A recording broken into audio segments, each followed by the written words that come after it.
So yan mga idol, mayroon akong ni-refer dito na isang stand fan. At yung brand ay Asahi. Tawag dyan, Hanabishi. Yan. So problema nito ay walang power. So hindi ko na pinapakita ang pag-backflash nito. Di ko sana videohan. Pero naisipan ko na kulang ko na lang ng video mga ka-viewers. Yan. So ito pala, ang problema nito ay wala siyang power. Nag-umugong lang sabi ng may-ari. So nakita ko nung ito ay aking nabaklas mga ka-viewers ay ito. Itong wire na to ay putol. Ito to. Yan, yung wire na yan. Putol siya mga ka-viewers. Kaya ang ginawa ko dyan, hininang ko. Yan, hininang ko siya para magamit uli at gumana. So ito pala ay wala na itong thermal fuse. Tinanggal ko na rin mga ka-viewers dahil nung tinuklap ko yung itong kanyang insulator dito kung saan nakalagay yung thermal fuse, ayan, naputol yung naputol yung paa ng thermal fuse at maiksi na lang, kaya tinanggal ko na lang yung thermal fuse niya dahil parang palapit na masira yung thermal fuse, kaya tinanggal ko na lang. So yan mga kaidol, at sa mga sensitibo dyan sa panonood, yung mga kapwa nating technician na ayaw yung mag-bypass. Tawag nito bypass kasi itong tawag nito na naka-bypass na wala ng thermal fuse. So pasensya na kayo mga master, dahil ako po talaga hindi naglalagay ng thermal fuse. Yan, binabypass ko talaga yan dahil para iwas sa back job. So ito mga viewers, so ito na siya, nilagyan ko ng anong tawag nitong tape na to, mas ba yan, yan yung tape na yan, para papel, kalimutan ko yung pangalan. So yan, nilagyan ko na dahil yan po ay nahinang. So ngayon itetest natin siya kung yan po ay buo na. So ito ang nagputol nito, yung unang nag-repair mga ka-viewers, hindi ako nagputol yan, yung unang nag-repair. So binaklas ko na lang siya, tinanggal ko ulit yung nakalagay na electrical tape. So ngayon, ganun pa rin yung setup na gagawin natin dahil wala akong buo na cord. Ibang ito ba parang harness board na to. Ito kasing buong board na to, may ano yan siya, 4 na wire. Common, tsaka speed, low, high. Speed, low, medium, high, or 1, 2, 3. So ito yun, 4. So kaya wala akong ang hirap maghanap doon sa bodega ko ng ganito buo. Kaya hindi ko na ito palitan. So kung paano ginilagay sa unang nag-repair, ganito din gagawin ko. So para sa akin, pangit talaga tong ganito na paputulin sa liig. Parang ang mangyayari dyan, parang parang unga-unga sa Bisaya pa. Kaya pangit sa tingnan. Yan, pero wala tayong magawa dahil wala naman akong available na buo ng ganito. Kaya ganito pa rin gagawin ko. So test natin yan mga kaidol. At pasensya na, medyo in-explain ko lang ng konti. So kuha tayo ng tester. Kailangan nating makuha yung reading ng dalawang linya sa kapasitor dahil kanina walang reading ito. Itong linya, itong dalawang to, itong blue, parehong blue ata. O yan, parehong blue. Yan. So dapat itong dalawa na to ay mayroong reading yan mga ka-viewers. Kanina wala yan eh. So ngayon testing natin siya kung mayroon na ba. Tingnan nyo po ang tester kung mayroon na bang reading yan. Yan o. Ayun. So nakita nyo, nakakuha tayo ng 792 ohms. Ibig sabihin, buo na po yung kanyang motor. Wala nang putol. So problema kasi dyan ay may putol kanina. So ngayon itetest pala natin yung kanyang speed. Kung intact ba yung kanyang speed. Dahil minsan naman talaga mayroong reading pero walang speed. Ayan. So kailangan nating itest yung kanyang speed mga viewers para makita natin na buo na talaga siya. Ayan. So ngayon dito tayo sa kulay white dahil ang common nito ay kulay white o color puti. So dito tayo sa color puti. Una, dito tayo sa number 1. Itong gray. Ayan. So yan yung gray. Yan yung number 1 niya. 535. So nang number 2 dito or medium, ito namang yellow. Ayan 377. At yung number 3 niya ay itong parang pink ata to. Hindi, mali pala. Namali ako mga idol. Wait lang mga idol Pasensya, mali. So ito pala, ayan number 1, tapos number 2, 469. Itong kulay pink. Ito namang yellow, yung pinaka number 3, 300 plus yung reading niya. Sa number 3, medyo mababa na yan. 376. Number 1 mataas. Yung gray. So 535, number 2 400 plus. Number 3 300. So goals na siya mga ka-idol at mga ka-viewers. So gawin natin ngayon, mag-wiring tayo. Pero bago tayo mag-wiring, ito, Lagay muna tayo ng langis dito sa kanyang, parang natuyuan natin ng langis to eh. So buo pa naman yung shafting, wala namang gas-gas. Kaya lang wala nang langis oh. Ayan, natuyuan na ng langis. So kailangan nating maglagay ng langis para hindi tayo magkabakjab. Dahil isa yan sa dahilan na magkabakjab pag walang langis. So ito, puputulin ko ito mga ka-viewers, ito. Itong kanyang parang wala namang gamit ito. Ito yung ginagawa ko mga ka-viewers, natanggal ko talaga yan. Ayan, sa kaba lang yan. Iwan ko sa ibang mga kapwa ko technician. So kami naman, iba-iba yung aming pananaw, iba-iba yung aming technique, pero isa lang yung aming layunin, ang ma-repair yung aming nire-repair. Iba-iba man kami ng technique, pero isa lang yung layunin namin mga technician, ang ma-repair yung aming nire-repair at makatulong sa customer. So ngayon, magdagay tayo ng langis dito. Yan, lagay tayo ng langis. Yan o, gano'n natin siya mga ka-viewers para masok sa ilalim. So yan, pati ito mga ka-viewers, lagay natin ng langis. Yan, yun, dahil medyo na siya, natuyuan na ng langis. Yan, yun.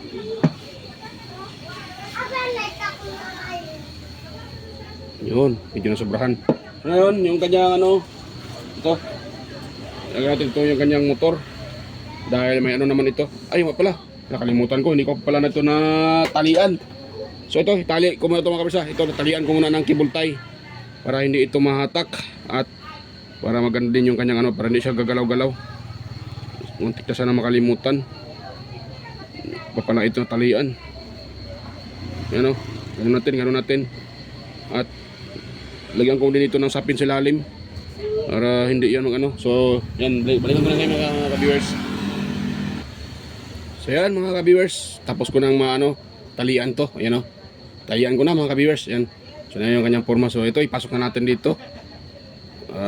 Matapos tayo dito sa pag-repair ng electric pan na to mga ka-viewers.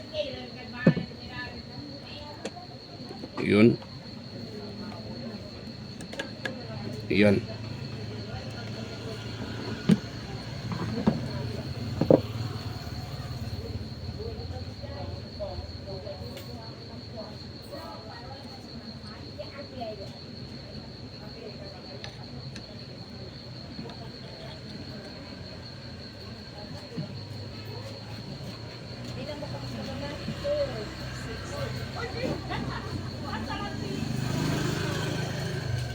Yun, medyo siya. Yun. Yun siya mga ka-viewers. Yan. Tapos ito, dito natin pagdugtungin ito. Yan. Yan, medyo yan mahatak mga ka-viewers. So, lagay ko na yung kanyang tornilyo.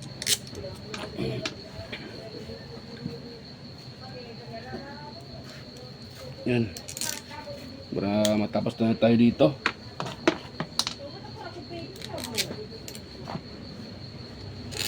Itong pag-repair ng ganitong klaseng sira ng electric pan mga ka-viewers ay kailangan ito ng dahan-dahan. Huwag nyong mamamadaliin dahil baka mas lalo pang masira. Dahil kailangan siyang hanapin kung saan yung naputol. At ang teknik dito, bago nyo ito halugugin, dapat yung isang dyan, talian nyo muna ng cable tie. Katulad ito, tatalian muna yung isang ng motor siyang dito banda. Para kung gagalaw-galaw man itong mga dugtungan, hindi mahahatak dahil nakaka-cable tie na siya. Ganun yung technique niyan mga ka-viewers. Dahil pag yan po ay hindi nyo lagyan ng cable tie at basta-basta lang kayo dyan gagalaw. So mangyayari dyan ay baka maputol talaga yung windings dahil sensitive yung windings na yan, maliliit lang. Kunting galaw mo lang dyan, maaaring yan po ay maputol. Sayang pag maputol yan. imbis na makapira tayo. So, nangyari, baka tablado. Sayang yung oras natin pag yan po ay napuruhan. Yan.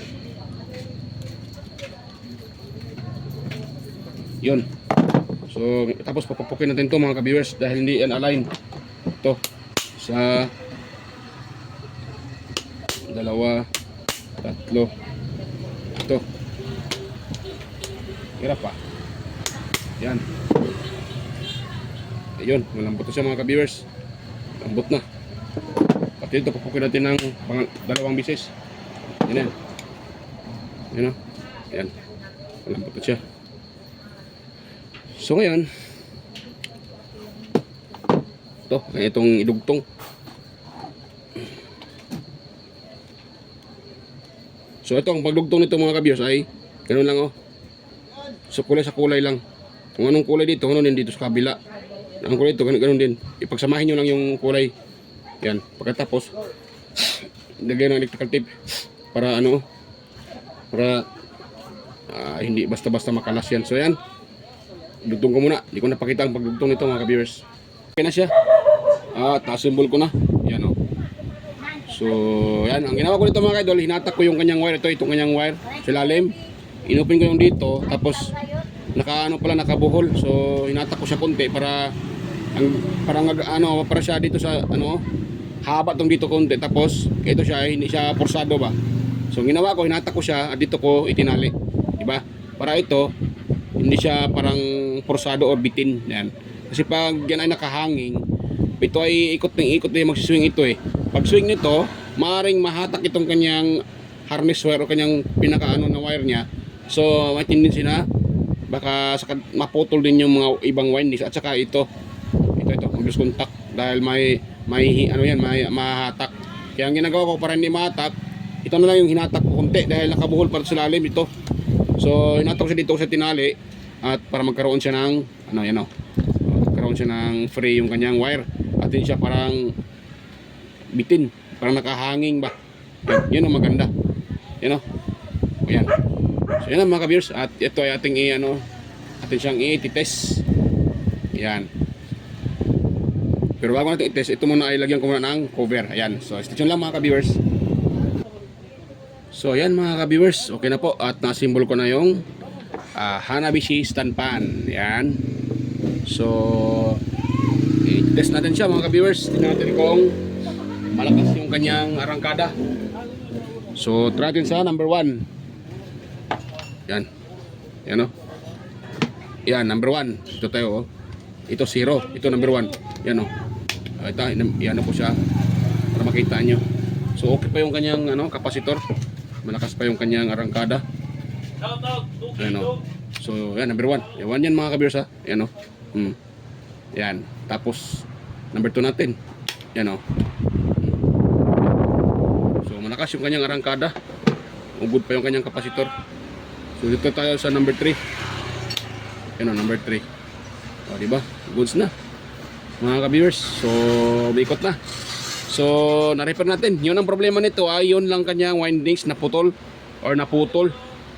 Naputol yung isang windings doon sa sa linya ng kapasitor. Kaya ang nangyari hindi siya iikot. Yan. Naputol siya. So yun lang mga ka-viewers. At nakita nyo okay na. So bago pa tayo magtapos, yan. So kung sa mga bago pa lang pala dito sa aking YouTube channel, at huwag nyo pong kalimutang mag-subscribe at huwag kalimutang pindutin yung notification bell at ilagay sa all para ma-notify kayo pag tayo may bagong upload. At higit sa lahat, yan, huwag kalimutang i-share yung ating video mga ka-viewers. Ayan. At shoutout sa inyong lahat mga ka-viewers, sa lahat ng sumusuporta na nanonood sa aking mga upload, lahat ng nagko-comment sa aking mga upload, sa aking mga video. Mega loud shoutout sa inyong lahat mga ka-viewers at sa mga sumusuporta, sa mga kapwa ko content creator at mga kapwa ko technician. So shoutout sa inyong lahat mga ka-viewers. So yan. At salamat sa inyong panonood. So yan, bye-bye po mga ka-viewers. Kita-kita tayo ulit sa aking next na mga upload. So yan, bye-bye po mga ka-viewers.